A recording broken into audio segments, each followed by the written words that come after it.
Halo semuanya, perkenalkan nama aku Rania Hayunisa, aku dari APSA 2018. Di sini aku akan menjelaskan mengenai kebijakan publik pendidikan di Indonesia. Kebijakan publik pendidikan di Indonesia itu kita bahas mulai dari politik pendidikan di Indonesia ya. Politik pendidikan di Indonesia itu pada era Orde Baru atau pada era Presiden Soeharto itu sentralisasi atau terpusat, di mana kita tuh tidak memiliki ruang gerak untuk mengutarakan pendapat, untuk kebebasan kita tidak punya. Jadi di mana kewenangan itu hanya berpusat pada pemerintah gitu. Nah, tapi sekarang dengan perkembangan zaman kita mengubah politik pendidikan Indonesia menjadi desentralisasi atau menyebar, atau bisa kita bilang memberi otonomi seluas-luasnya kepada pemerintah di bawahnya gitu. Jadi lebih merata gitu. Nah, ini Menteri Pendidikan pada era Presiden Soeharto, yaitu Bapak Daud Yusuf.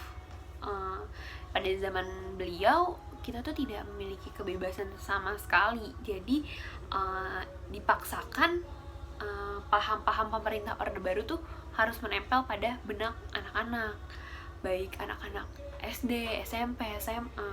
Itu jadi kayak dipaksa, ditekan.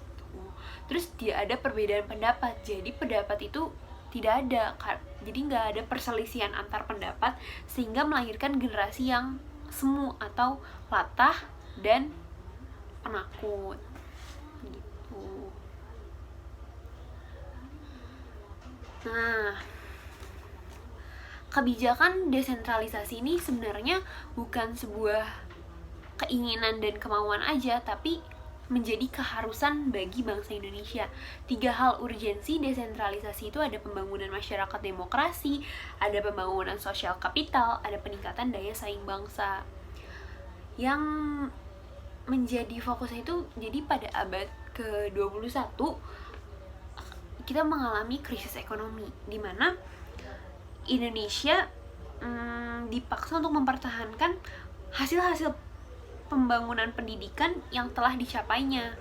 Terus ada antisipasi era global dunia pendidikan, di mana dituntut untuk mempersiapkan sumber daya manusia yang kompeten dan perubahan dan penyusunan sistem pendidikan untuk mewujudkan proses pendidikan yang lebih demokratis. Nah, di sini ada visi misi dari pendidikan di Indonesia. Yang pertama, visinya itu ada masyarakat Indonesia damai, demokratis, berakhlak, berkeahlian, berdaya saing, maju dan sejahtera.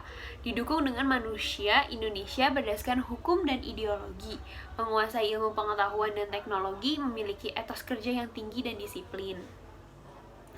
Terus juga ada misi dari pendidikan Indonesia itu ada mewujudkan sistem dan iklim pendidikan nasional yang demokratis, mewujudkan kehidupan sosial budaya, meningkatkan pengalaman ajaran agama, meningkatkan kualitas sumber daya manusia.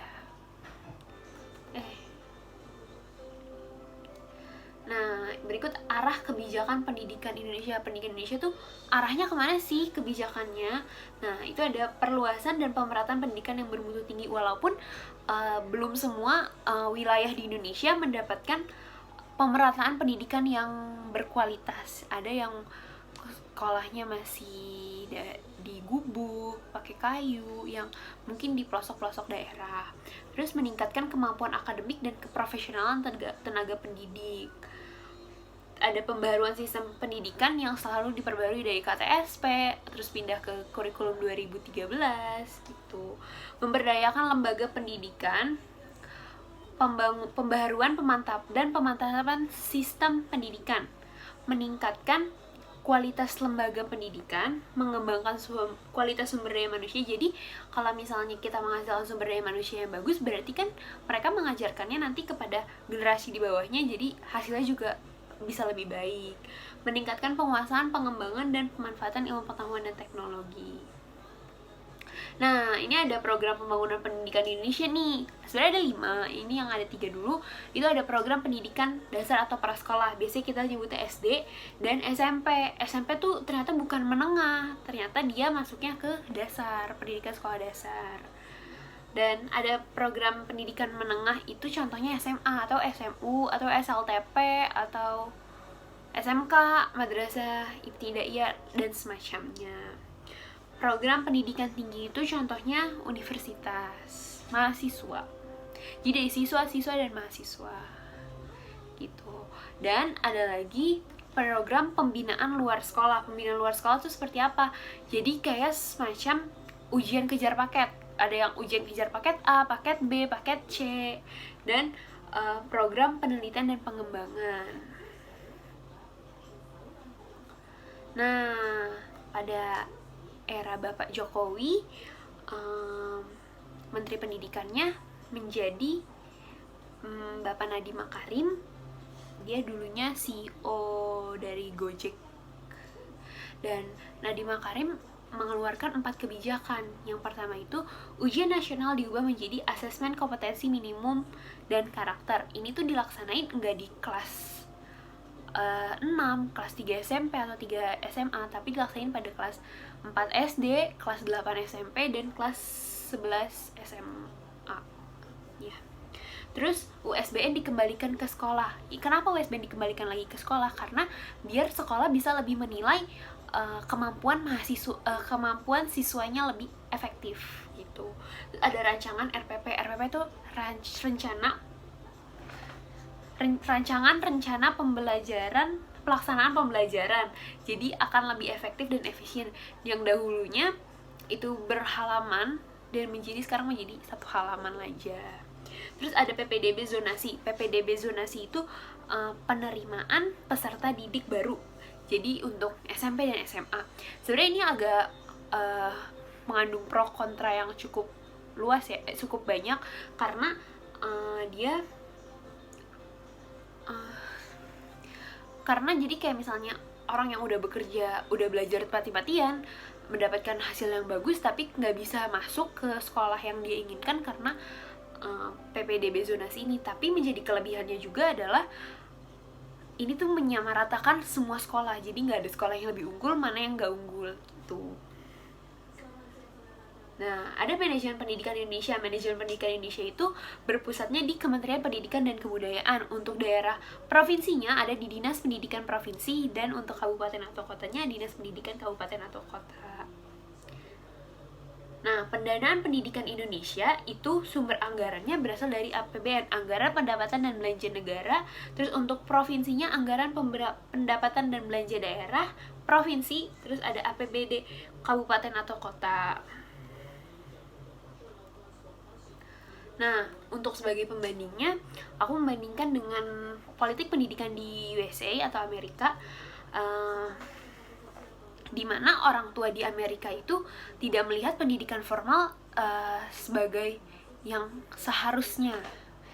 Jadi mengabaikan. Jadi perlu adanya pengawasan dari masyarakat terhadap penyelenggaraan kebijakan pendidikan sekolah-sekolah di sektor pendidikan biar bermakna lebih positif. Jadi di Amerika itu ada 50 negara bagian dan 15.358 distrik.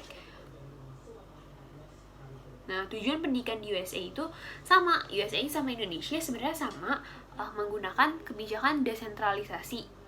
Nah, mencapai kesatuan dalam keragaman, mengembangkan cita-cita dan praktek demokrasi, pengembangan individu, memperbaiki kondisi sosial masyarakat, mempercepat kemajuan nasional. Manajemen pendidikan di USA itu, kalau pusatnya itu ada di Departemen Pendidikan Federal, dan kalau untuk negara bagian itu ada Board of Education. Pendanaan pendidikan USA itu ada di anggaran pemerintah pusat dan anggaran pemerintah negara bagian dan anggaran pemerintah daerah. Hampir sama dengan Indonesia. Nah, yang menjadi isu-isu pendidikan di USA itu anak usia sekolah tidak diasuh oleh orang tua mereka, dan tingginya tingkat perceraian yang mengakibatkan anak-anak itu diasuh hanya oleh ibunya saja. Terus adanya tingginya tingkat imigrasi yang dilakukan oleh pemerintah tetapi untuk kalangan yang kurang mampu. Lulusan USA kalah dengan negara lain dengan standar internasional. Jadi kayak Jepang, Korea itu merupakan pendidikannya lebih unggul dibandingkan USA. Program pendidikan USA hampir sama, tapi bedanya mungkin jenjang tahun dan kelasnya saja. Untuk pendidikan dasar dia dari kindergarten sampai 5th grade, atau mungkin kalau di sini sampai kelas 5 SD. Terus pendidikan menengah, kalau SMP-nya, junior high school-nya, dia dari 6th grade sampai 9th grade. Dan untuk senior high school-nya, dia dari 9th grade sampai 12th grade.